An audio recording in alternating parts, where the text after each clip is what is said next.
আসসালামু আলাইকুম ভিউয়ার্স, আশা করি সবাই ভালো আছেন। আলহামদুলিল্লাহ আমি ভালো আছি। এস আরিশা কুকিংয়ে সবাইকে স্বাগতম। আজ আমি বার্গার বানাবো, সেটা আপনাদের সাথে শেয়ার করতেছি যে আমি কিভাবে বানাই ঘরোয়া মশলা দিয়ে।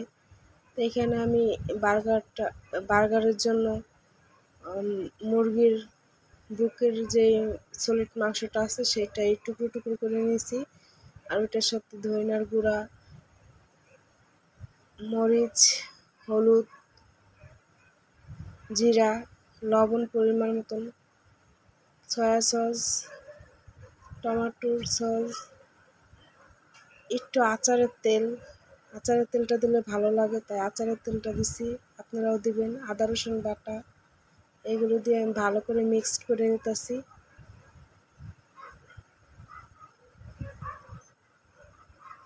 মিক্সড করা শেষে 1-2-3 ঘন্টা ম্যারিনেট করে ধুয়ে দিব।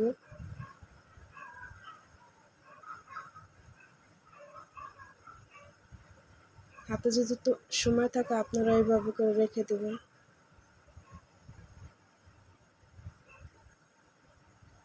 3 ঘন্টা রেখে দিছিলাম।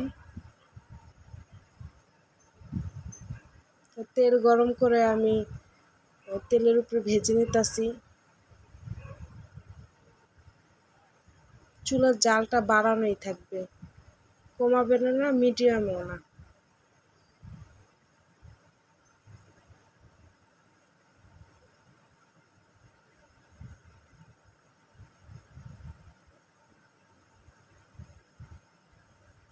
আমি চুলার জালটার কমাই না, এইভাবে আমি ভেজে নিতেছি।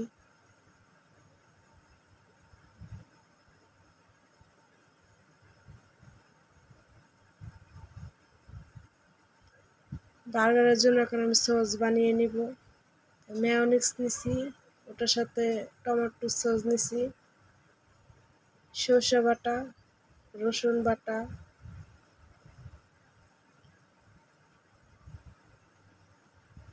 মরিচের গুঁড়া, যদি ঝাল খান তাহলে মরিচের গুঁড়া দিবেন, নয়তো না দিলেও চলবে।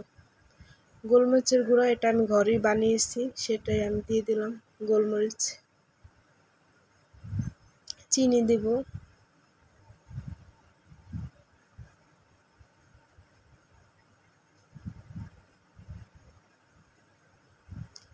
তো এইগুলো দিয়ে আপনারা বার্গার বানিয়ে খেতে পারেন।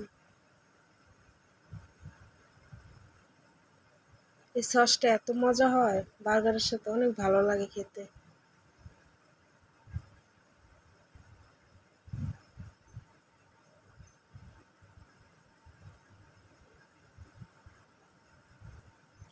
বার্গারের যে বন রুটিটা সেটা আমি কেটে নিতেছি।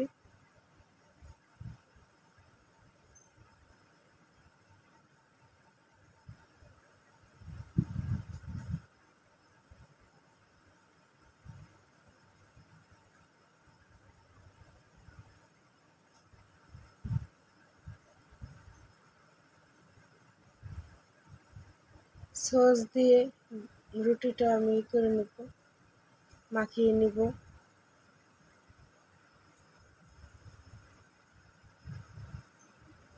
এখন শসা দেব, তার উপরে যে মুরগির ইয়াটা করছিলাম, মুরগি ফ্রাই, ওইটাও দিয়ে দিব। আবার উপরে শসা দেবো, পেঁয়াজ দেবো, সস দেবো, এইভাবেই। আর সসটা আপনারা বাড়িয়ে বা কমিয়ে দিতে পারেন, একটু সসটা বেশি দিলেই ভালো লাগে খেতে।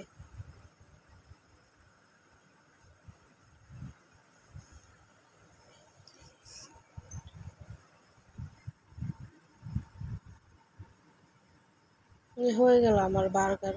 তো এইভাবে করে আপনারা বানিয়ে নেবেন বার্গার।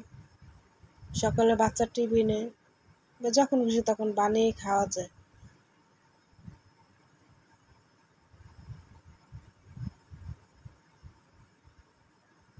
তা আমার ভিডিওটি যদি ভালো লাগে সাবস্ক্রাইব, লাইক, শেয়ার করবেন। আশা করি আমার পাশে থাকবেন।